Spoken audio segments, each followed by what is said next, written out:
Hey, today is Monday, August the 23rd.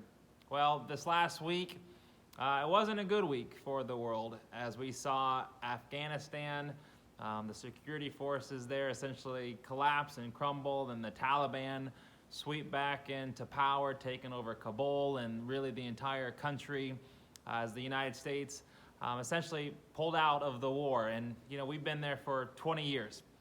I'm old enough, I remember where I was the minute 9/11 struck. I was a sophomore in high school, but I'll never forget that moment. And you likely, if you were alive then, still have that moment seared in your mind as you watched on the screen those Twin Towers collapsing and wondering, what type of terror was coming next, and the weeks and the months ahead. And then as the United States went into Afghanistan, and we've been there for 20 years, and a person can't help but to sometimes step back and think, what is the right thing for us to do? What should America do? And sometimes people will argue, we shouldn't be the world's police force.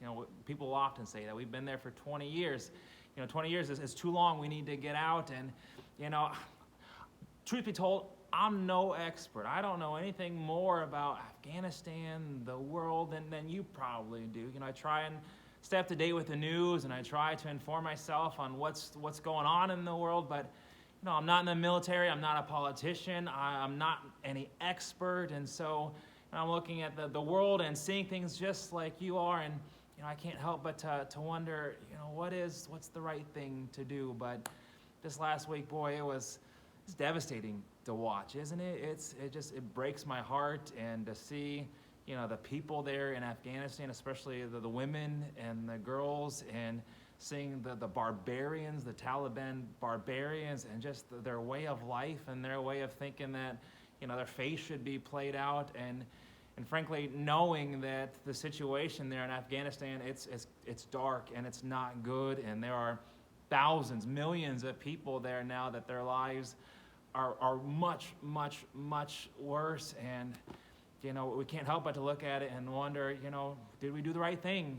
Should have we stayed there? And like I said, I'm not an expert, but as I look at it, my heart's broken as I reflect upon what I've seen in the news this last week. Well, Christians, what should be our response to violence and war in the world? And truth be told, we Christians, we're divided on this, and you know this. If you've got friends and you talk about these things, and your opinion is probably not the same as your buddies, but Christians in different denominations and churches are very divided upon this. There's some Christian denominations who flatly say we should never, ever go to war. And they'll point to the Bible. They'll point specifically to Jesus. When Jesus speaks in Matthew 5:38, and you probably know this verse, Matthew 5:38, on the Sermon on the Mount, Jesus says this: "You have heard that it was said, an eye for an eye, and a tooth for a tooth.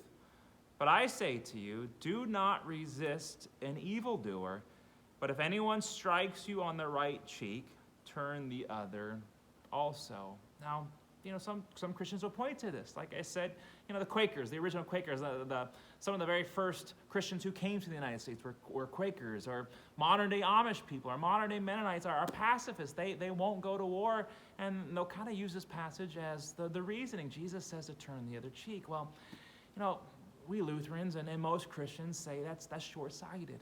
When Jesus is speaking about turning the other cheek, he's speaking about personal encounters that you might have with a fellow human being. And it's not only a physical strike, but sometimes it's an emotional strike, or someone might confront you, or someone might put you down, and our natural human instinct is to want to try and push right back and to try and get back at them, and it's kind of a tit for tat. And here Jesus is saying that's not the way to live.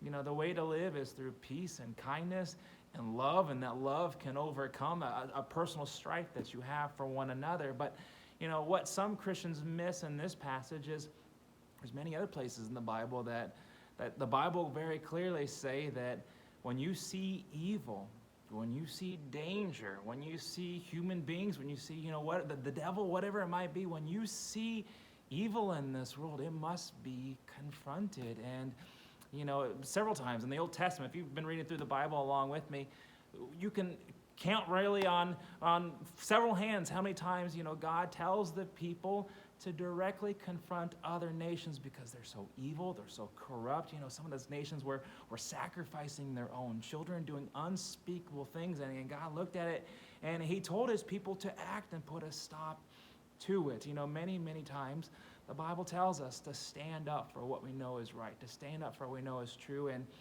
being American, I know that this great nation has done that time and time again. We've gone to wars to stand up for other countries, other people, many, many times. And sometimes our natural inclination is to say, sometimes we just want to withdraw and we just want to be here in the United States. And we don't want to be overseas. And, I get that. And this is a very complicated subject, isn't it? And like I said, I don't have the answers. I don't know what the right thing to do is. And in a lot of ways, I'm very happy. I'm a pastor. I'm not the one having to make these really big decisions and really complicated calls to make when it comes to the world and wars and violence and, what to do about the Taliban on top of all these other evil nations and things. What should we do? And the truth is, it's really complicated, isn't it? But I guess at the end of the day, I remind myself, and I want to remind you as well, that as Christians, we are called to stand up for what we know is right, what we know is true, and sometimes those decisions are really, really difficult, but we are called to stand up for God and his holiness and his goodness and for righteousness, and to stand up for those that need our protection and need our help. Lastly, I know I've got some personal friends that have fought in Iraq and Afghanistan. I know lots of people that have fought in the wars in the last 20 years. And I guess lastly, I want to thank you. I'm sure that as you've seen the news this last week, it's hit you even harder than it's hit me. And on my behalf and the behalf of Redeemer Lutheran and really so millions of other people, thank you. Thank you for your sacrifice. Thank you for serving.